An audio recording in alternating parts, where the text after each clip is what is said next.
Leitura do livro O Céu e o Inferno, de Allan Kardec. Segunda parte. Exemplos. Capítulo 1. O passamento. 1. A certeza da vida futura não exclui as apreensões quanto à passagem desta para outra vida. Há muita gente que teme não a morte em si, mas o momento da transição. Sofremos ou não nessa passagem? Por isso se inquietam, e com razão, uma vez que ninguém foge à lei fatal dessa transição. Podemos dispensar-nos de uma viagem neste mundo, menos essa. Ricos e pobres, devemos todos fazê-la, e se for dolorosa a franquia, nem posição nem fortuna poderiam suavizá-la. 2. Vendo-se a calma de alguns moribundos e as convulsões terríveis de outros, pode-se previamente julgar que as sensações experimentadas nem sempre são as mesmas.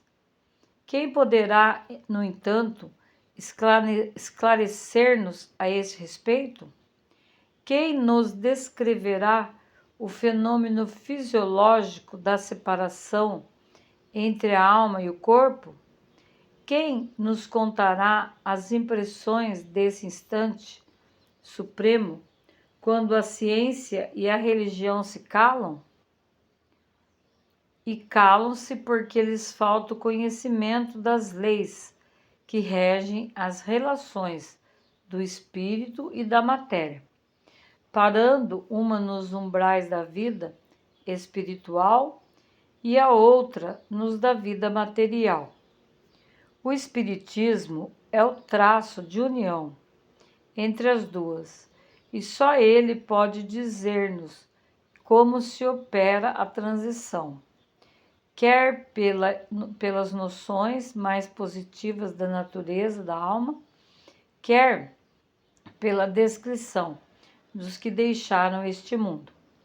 O conhecimento do laço fluídico que une a alma ao corpo é a chave desse e de muitos outros fenômenos. 3. A insensibilidade da matéria inerte é um fato, e só a alma experimenta sensações de dor e de prazer.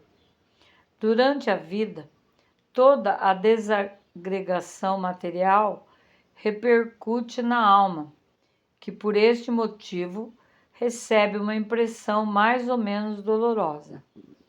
É a alma e não o corpo que sofre, pois este não é mais que instrumento da dor. Aquela é o paciente. Após a morte, separada a alma, o corpo pode ser impunemente mutilado, que nada sentirá. Aquela por insulada, nada experimenta da destruição orgânica. A alma tem sensações próprias, cuja fonte não reside na matéria tangível. O perispírito é o envoltório da alma e não se separa dela nem antes e nem depois da morte. Ele não forma com ela mais que uma só entidade, e nem mesmo se pode conceber uma sem outro. Durante a vida, o fluido perispiritual penetra o corpo em todas as suas partes e serve de veículo às sensações físicas da alma, do mesmo modo como esta, por seu intermédio, atua sobre o corpo e lhe dirige os movimentos. 4. A extinção da vida orgânica acarreta a separação da alma em consequência do rompimento do laço fluídico que a une ao corpo. Mas essa separação nunca é abrupta.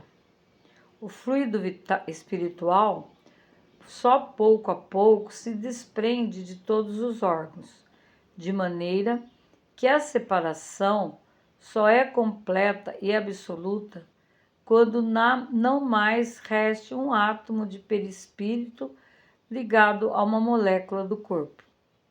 A sensação dolorosa da alma, por ocasião da morte, está na razão direta da soma dos pontos de contato existentes entre o corpo e o perispírito, e por conseguinte também da maior ou menor dificuldade que apresenta o rompimento. Não é preciso, portanto, dizer que, conforme as circunstâncias, a morte pode ser mais ou menos penosa. Estas circunstâncias é que nos cumpre examinar. 5.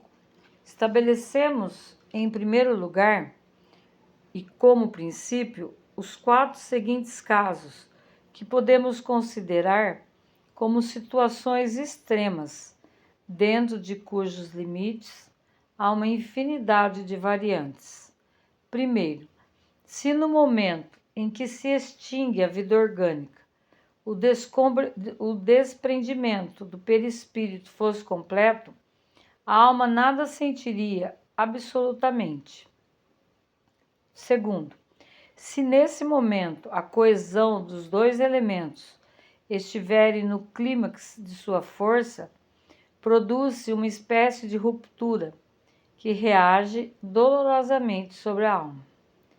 Terceiro, se a coesão for fraca, a separação torna-se fácil e opera-se sem abalo. Quarto, se após a cessação completa da vida orgânica existirem ainda numerosos pontos de contato entre o corpo e o perispírito, a alma poderá ressentir-se dos efeitos da decomposição do corpo, até que o laço inteiramente se desfaça. Daí resulta que o sofrimento que acompanha a morte está subordinado à força adesiva que une o corpo ao perispírito, que tudo o que puder atenuar essa força e a rapidez do desprendimento torna a passagem menos penosa, e finalmente que, se o desprendimento se operar sem dificuldade, a alma deixará de experimentar qualquer sentimento desagradável.